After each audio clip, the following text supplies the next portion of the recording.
Welcome back to Realistic Fishing. Today I'm out here with my 13 fishing baitcaster to see what happens on the different settings on the centrifugal brakes. I got a 1/4 ounce lipless crankbait to test the different settings. Let's see what happens. Alright, here's the bait I'm throwing. 1/4 ounce Strike King red eye shad. We're going to throw the same bait on all the different settings so we can see the impact. Here's the reel I'm experimenting with. This is a 13 fishing Origin A, and underneath this side plate is the brakes, the brake control system. I'm pretty sure this is a centrifugal brake system. It has little counterweights inside that spin outwards as the reel spins faster, right? It slows it down. All right, we're gonna put it on setting number 6. This should be the slowest setting. I'm not gonna touch this tension knob right here because that'll kind of spoil the experiment, right? I need to leave all the settings the same and only change the brakes. Here we go. So, not too bad. I would say that was about a 60 or 70 foot cast.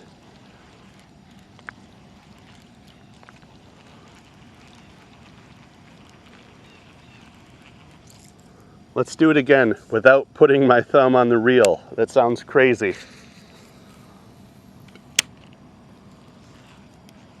Nice and smooth, no backlash, no thumb needed.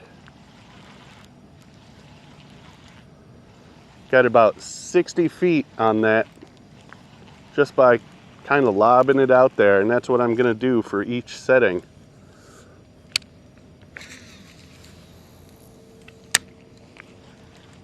No thumb needed on setting number 6.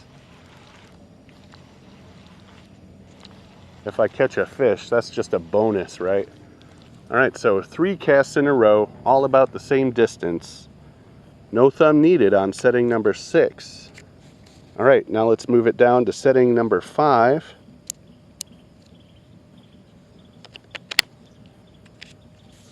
Let's try the same thing.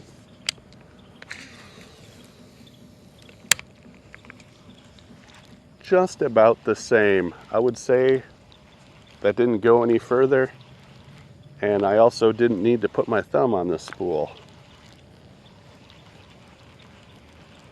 Let's try it again.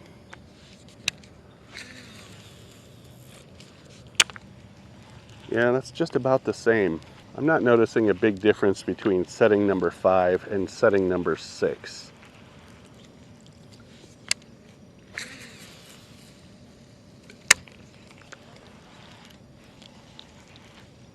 Yeah, if you asked me what the difference is, I would have to say, I don't know. All right, let's change it again. Setting number 4.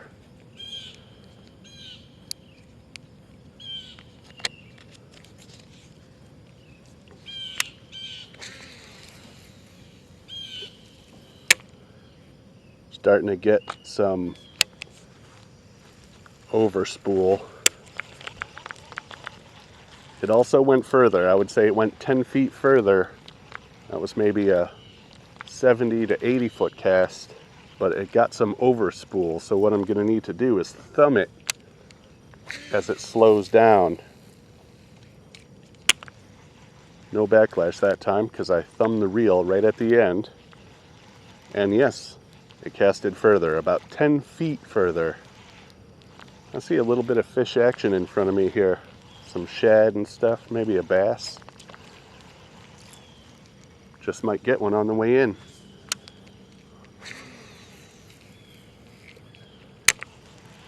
Again, I thumbed the spool right at the end there. I'm getting a consistently further cast of about 10 feet. Let's change it again. Setting number 3.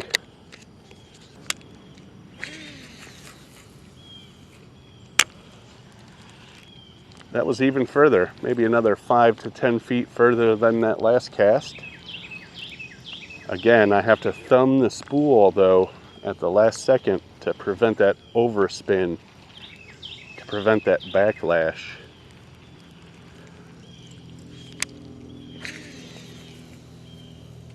Or else that happens. See that?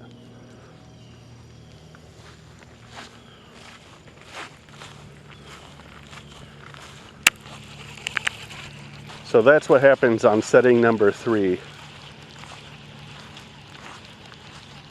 Massive overspool. But with the spool being that loose, you can get some good distance.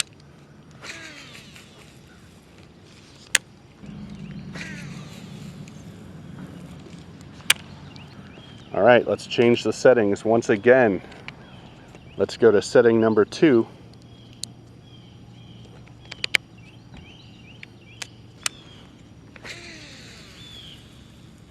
Backcast it even further. Now we're getting close to 100 feet, I would say. Of course, I have to thumb the spool on that. You saw what happened on setting 3. If I let it go on setting number 2, it would be a similar nightmare overspool in a big way. But look at that distance.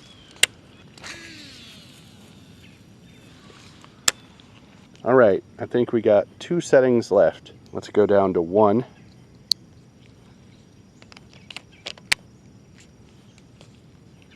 Looks like a fish splash right here in front of me. Wow.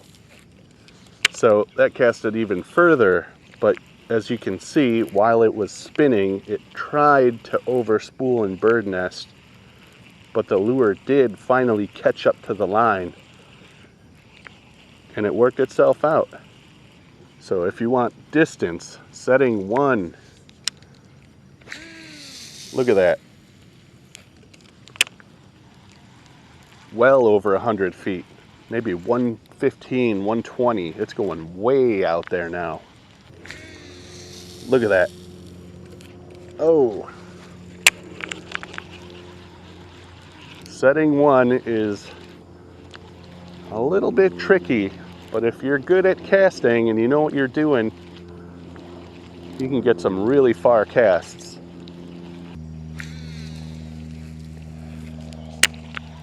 Yeah, setting 1 is really smooth, but boy, does it want a backlash.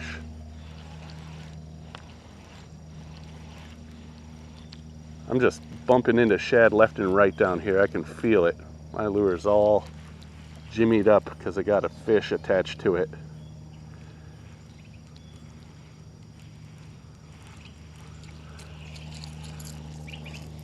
Check it out, first catch of the day.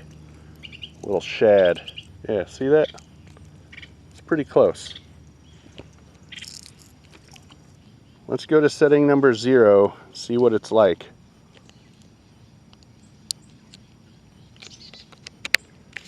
I don't even know if I can cast it like this. We'll see what happens.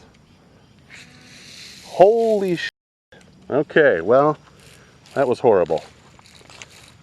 It's so overspooled, that wasn't even funny. I guess if you keep your thumb on it the whole time, you might be able to prevent it from doing what it just did. But that spun out of control so quickly.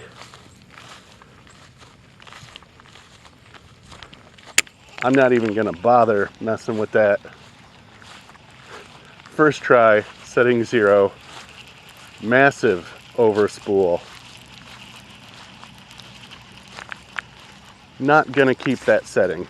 So there you go. Basically all the settings. I'm going with setting 1. Got the most distance. You still need a little bit of thumb control, but you get a lot of distance. For something like a plastic worm or something less aerodynamic, I would probably go with setting number 3 or something like that. Now let's see if I can find one of these bass.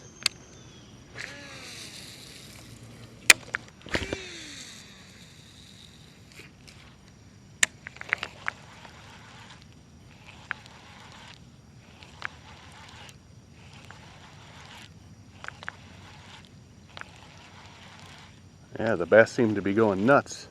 way down there.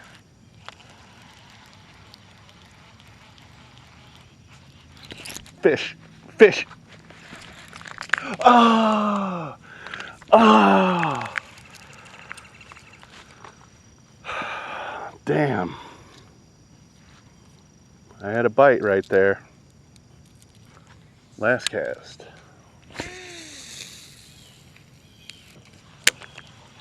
So I hope this gives you some idea on how those settings work. At setting 6, I could practically cast that without even putting my thumb on the spool. But it was about 40 feet shorter than the longest cast on setting 1. I tried setting 0 for one cast, instant backlash. I didn't get any fish today, but I almost had one. And I'm happy to see the shad action. The fall pattern is almost here. Thanks for watching Realistic Fishing. Keep it realistic.